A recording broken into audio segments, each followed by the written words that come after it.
राधे राधे दोस्तों, आज मैंने किया है कन्या पूजन। तो कन्या पूजन में आज मैं क्या क्या बनाऊंगी तो आपके साथ शेयर करूंगी। तो चलिए चलते हैं, बनाते हैं प्रसाद। आई होप आप सब स्वस्थ होंगे, अच्छे होंगे। तो मेरे आवाज़ पे मत जाइएगा, मेरा गला ख़राब हो रखा है बहुत दिन से। तो यहाँ पे मैंने सबसे पहले चूल्हे में आग करके तो आलू और चने उबलने के लिए रख दिए थे। तो आलू चने मैंने मतलब कि धो लिए थे अच्छे से, बहुत अच्छे से वॉश कर लिए थे। और चने मैंने सुबह ही भिगो कर रख दिए थे। और मैं ये जो कन्या पूजन कर रही हूँ तो शाम को कर रही हूँ। तो जी यहाँ पे मैंने इधर इंडक्शन पे रख दी थी खीर। इसका रीज़न ये है इंडक्शन पे रखना क्योंकि गैस सिलेंडर मिलने बहुत ही मुश्किल हो रखे हैं। आपके वहाँ पे सिलेंडर मिल रहे हैं या नहीं बताना। जब जब तक हमारे दूध में उबाल आएगा तब तक सोचा मैंने कि इस खोपे को ही काट लेती हूँ। खोपा मेरे को ऐसा लग रहा था कि ख़राब निकलेगा शायद, ये बाहर से ऐसा लग रहा था, लेकिन जब मैंने इसको फोड़ा तो अंदर से ठीक निकला ये। फिर भी मतलब ख़राब नहीं हो रखा था, अच्छी खुशबू आ रही थी इसमें से। तो खोपे को मैंने अच्छे से कटिंग कर लिया है और खीर और हलवे के लिए दोनों के लिए कटिंग कर लिया खोपे की। तो इधर मैं खीर को भी चला रही थी। तो खोपा हमारा अच्छे से कट चुका है और अब मैं इसको धोकर अच्छे से साफ़ करके रख दूंगी। क्यों धोना मेरे लिए इसलिए था कि मुझे वहम सा हो रखा था इसका कि कहीं ख़राब तो नहीं है, लेकिन बहुत अच्छा था, ऐसे कोई बात नहीं है, अच्छा था खोपा बिल्कुल।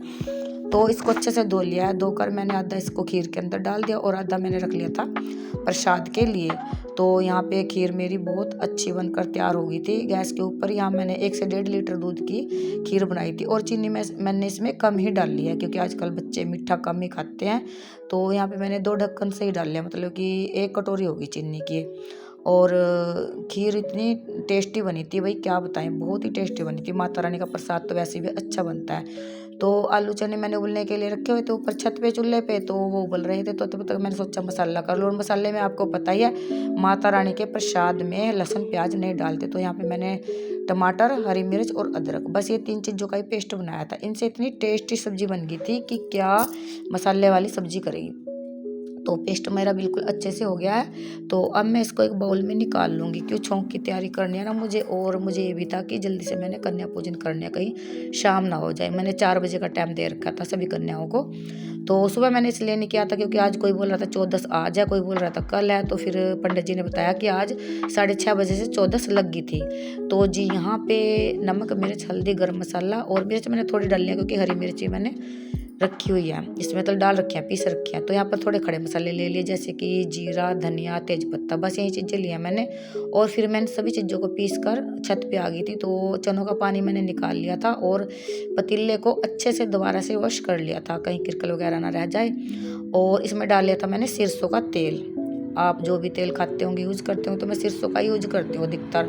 तो पहले मैंने खड़े मसाले डाल दिए थे तो वो चटक गए थे। तो उसके बाद मैंने ये मसाले डाल लिए थे क्योंकि इसमें नमक, मिर्च, हल्दी मैंने सभी अच्छे से डाल रखे हैं। और इसको अच्छे से भून लिया था जब तक कि इनका ऑयल नहीं अलग हो गया था मसाले से। जब मसाला मेरा अच्छे से भुन गया था, बहुत अच्छी खुशबू आने लगी थी। तो पड़ोसियों तक इसकी खुशबू पहुंच चुकी थी मेरे मसाले की। तो उसके बाद मैंने आलू और चने डाल दिए थे। पड़ोसियों को भी धसका लग गया था हरी मिर्च का। तो इधर आके मैंने फिर सूजी छानने की तैयारी की क्योंकि मुझे हलवे की तैयारी करनी थी। फिर मैं नीचे आ गई थी। तो हलवा मतलब कि सूजी अच्छे से मैंने छान ली थी, कीड़ा वगैरह कुछ नहीं था। तो मैंने सोचा हलवे में थोड़ा बेसन भी डालती हूँ, इससे ना हलवा बहुत ज़्यादा टेस्टी बनता है। बेसन और गेहूँ का आटा भी डाल सकते हैं थोड़ा सा सूजी में। अगर अलग सूजी का बनाओगे तो खिला खिला सा हो जाता है। तो अगर आप ऐसे बनाओगे तो आपका हलवा बहुत ही टेस्टी बनकर तैयार होगा, मावे जैसा लगता है, फिर जैसे खोआ खाते हैं ना ऐसा लगता है। तो इधर मैंने घी डाल लिया था कढ़ाई में और इंडक्शन पे ही बनाऊंगी मैं हलवा क्योंकि जैसे कि आपको बताया गैस की शॉर्टेज चल रही है। तो इंडक्शन और चूल्हे पे काम किया था मैंने, मिट्टी के चूल्हे पर और इंडक्शन पे। तो यहाँ पे मैं हलवा अपना बनाने लगी हूँ। तो सूजी मेरी अच्छे से भुन चुकी है। तो इसके बाद मैंने नॉर्मल पानी डाल दिया था। देखिए जी, कोई लोग गर्म पानी डालते हैं, कोई शरबत वाला पानी डालते हैं, मैं नॉर्मल ही पानी डालती हूँ। नॉर्मल पानी डालकर मैंने चीनी डाल दी थी और खोपा डाल दिया। तो उसके बाद जब हलवा बनकर तैयार हो गया था ना, तो मैंने इसके ऊपर से घी और डाल दिया था। तो बहुत ही टेस्टी बनकर तैयार हुआ था, सभी ने तारीफ़ की हलवे की भी।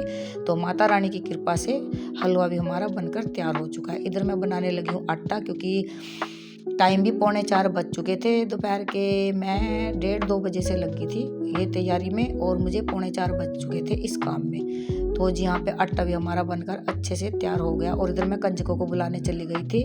तो कंजका कह रही कि हम आ रहे हैं 10 मिनट में। तो फिर मैंने सोचा चलो कंजकों को जो प्लेटें मैंने देनी है, मैंने मंगवा कर रखी थी, उनको धोकर अच्छे से रख देती हूँ।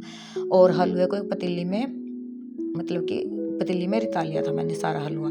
तो इतनी देर में कंजका भी आ गई, जब तक मैंने पूरी भी नहीं उतारी थी। तो और तो मेरा सारा कुछ तैयार था। तो मैंने उनके पैर धोए और उनको बैठने के लिए आसन वगैरह बिछाया और उनको मैंने तिलक किया। तो मैंने हलवा, खीर और सब्जी मेरी बहुत अच्छे से बनकर तैयार हो गई थी। आटा मेरा बना हुआ था। तो मैंने कंजकों के तिलक करने से पहले ही तेल पकने के लिए रख दिया था। जो वीडियो मैंने आपके साथ शूट नहीं दिखाई नहीं आपको, मतलब शूट नहीं हुई मेरे से जल्दी में। आपको पता ही है, जब कंजक आ गई थी फिर मुझे ऐसा था कि इनको फटाफट से मुझे परोसना है। तो यहाँ पे मेरा भतीजा आया हुआ था, तो वो भी मेरे साथ लग गया था। बोला कि बुआ जी आप फटाफट से पूरी उतार दो, तब तक मैं इनको खीर और हलवा देता हूँ। मैंने कहा ठीक है। मैं खीर और हलवा परोस दिया था सभी की प्लेटों में। तो ये बहुत मज़े से खाने लगे थे और मेरे इतना मन को सुकून मिला, बहुत ही ज़्यादा। तो सब बोले थे बहुत ही अच्छा बना है माता रानी की कृपा से। तो जब तक इसने सबको मतलब कि खीर और प्रसाद दिया, तब तक मेरी पूड़ियाँ भी बनकर तैयार हो चुकी थी। तो फटाफट से इसने सब्जी और पूड़ियाँ भी देनी शुरू कर दी। मैं यहाँ पे नहीं आ पाई क्योंकि मैं रसोई में पूड़ियाँ बना रही हूँ। अगर मैं उठ कर जाती तो पूड़ियाँ जल जाती है ना।